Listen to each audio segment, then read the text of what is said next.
नमस्कार दोस्तों, GBC update channel पर मैं परमवीर जगत आज आपके साथ डिस्कस करने जा रहा हूं कोका कोला के बारे में। कोका कोला वर्ल्ड की एक बहुत ही फेमस बेवरेज। क्या आपको पता है इसका इतिहास क्या है? ये कब शुरू हुआ, किस कंट्री में शुरू हुआ, इंडिया में कैसे आया? इंडिया में एक बार ये बंद भी हो गया था, दोबारा फिर जो इंडिया में ये कंपनी आई।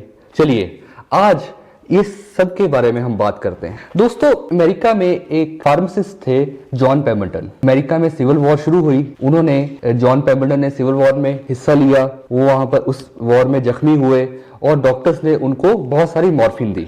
मॉर्फिन की उनको बाद में एडिक्शन होगी। अपनी ही एडिक्शन पर काबू करने के लिए उन्होंने 1886 में एक अलग सी ड्रिंक बनाई जिसमें उन्होंने रेड वाइन, कोला नट्स और कोका लीव्स के एक्सट्रैक्ट जो है डाले और एक ड्रिंक बनाई। बाद में जॉन पेम्बरटन ने इस ड्रिंक को बेचना शुरू कर दिया। तब ये पेम्बरटन्स फ्रेंच वाइन कोका के नाम से जानी जाती थी। चलता रहा, लोग जो है उन्होंने इस ड्रिंक को बहुत लाइक किया। बट अमेरिका में अल्कोहल जो थी वो उसको पेम्बरटन यूज नहीं कर सकते थे, उस पर बैन लग गया। फिर उन्होंने बहुत सारी शुगर का इस्तेमाल किया, वाइन को निकालकर बहुत सारी शुगर का इस्तेमाल करना शुरू कर दिया, कैफीन का इस्तेमाल करना शुरू कर दिया। पेम्बरटन का बिजनेस बूम कर रहा था। और कोका लीव्स, मैं पहले बताना भूल गया, कोका लीव्स वही है एक्सट्रैक्ट से कोकेन बनती है। एक जो ड्रग है कोकेन, वो कोका लीव्स के एक्सट्रैक्ट से बनती है। माना यह भी जाता है कि फर्स्ट बोतल जो कोका कोला की थी उसमें 3.5 ग्राम कोकेन थी। फिर पेम्बरटन के एक दोस्त होते हैं फ्रैंक रॉबिन्सन, वो उनको सजेस्ट करते हैं कि कोका कोला में जो कोला का के है उसको हटाकर सी से लिखा जाए, वो ज्यादा बढ़िया लगेगा। बहुत बढ़िया बेवरेज जो है बिकती है। जॉन पेम्बरटन की डेथ हो जाती है। उसके बाद कोका कोला कंपनी को टेक ओवर करते हैं एसा कैंडलर। एसा कैंडलर जो है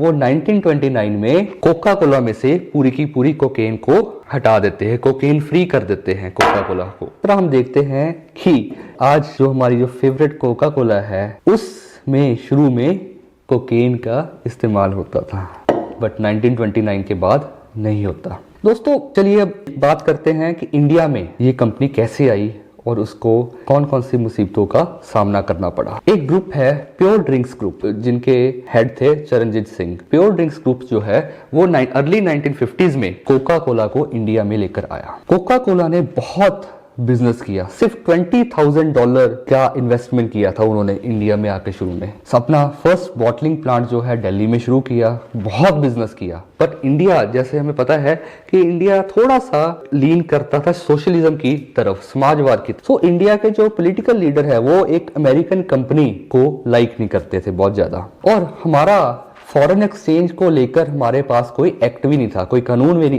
भी नहीं था शुरू में। सो 1970s में, अर्ली 1970s में इंदिरा गांधी जी की सरकार फॉरेन एक्सचेंज रेगुलेशन एक्ट लेकर आती है, जिसके अधीन बोला जाता है कि जो फॉरेन कंपनीज इंडिया में काम करेगी उनका जो शेयर है 40% से ज्यादा नहीं होगा उनके इंडिया के बिजनेस में। कोका कोला को इस बात से बहुत तकलीफ होती क्योंकि ये फॉरेन कंपनी थी। वो कहते ठीक है, बट एडमिनिस्ट्रेशन और टेक्निकल स्टाफ में वो अपनी मोनोपोली बरकरार रखेंगे। And more over Coca Cola जो थी अपनी जो सीक्रेट रेसिपी है वो भी शेयर नहीं करना चाहती थी। 1977 में जनता पार्टी की सरकार जब आती है वो कोका कोला को साफ बोल देते हैं आप हमारी शर्तें माने नहीं तो जाए। कोका कोला 1977 में इंडिया से चली जाती है। उस वक्त कोका कोला का इंडिया में बिजनेस खत्म होता है 1977 में। फिर सरकार अपनी एक सॉफ्ट ड्रिंक लॉन्च करती है 777, बट उसका टेस्ट लोगों को ना बहुत पसंद नहीं आता। एक चरणजीत सिंह जो कि प्योर ड्रिंक्स ग्रुप के हेड थे, वो बहुत सरकार से नाराज थे जो उन्होंने कोका कोला को बाहर बर्खास्त करने का फैसला लिया। फिर वो अपनी एक ड्रिंक लॉन्च करते हैं, कौन सी? कैंपा कोला।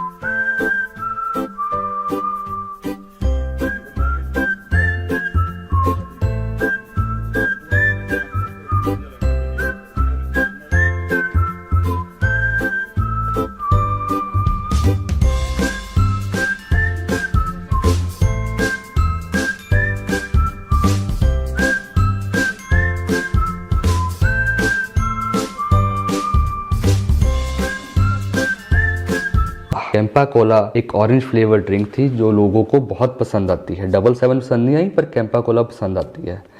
1991 में लिबरलाइजेशन का दौर आता है, उदारवाद का दौर आता है, प्राइवेटाइजेशन का दौर आता है, ग्लोबलाइजेशन का दौर आता है, एलपीजी रिफॉर्म्स आते हैं, तो फॉरेन कंपनीज को इंडिया में आना और बिजनेस करना, इन्वेस्टमेंट करनी, फैक्ट्रीज लगाना बहुत आसान हो जाता है। 1993 में कोका कोला द्वारा फिर इंडिया आई और दे केम विद अ बैंग। बहुत सारा बिजनेस उन्होंने किया और 1999 में उन्होंने पार्ले जो इंडिया की कंपनी थी उसको भी खरीद लिया। जो पार्ले वही कंपनी जो थम्स अप और लिम्का भी बनाती थी। उसके बाद कोका कोला ने इंडिया की मार्केट का मेजर शेयर कैप्चर कर लिया।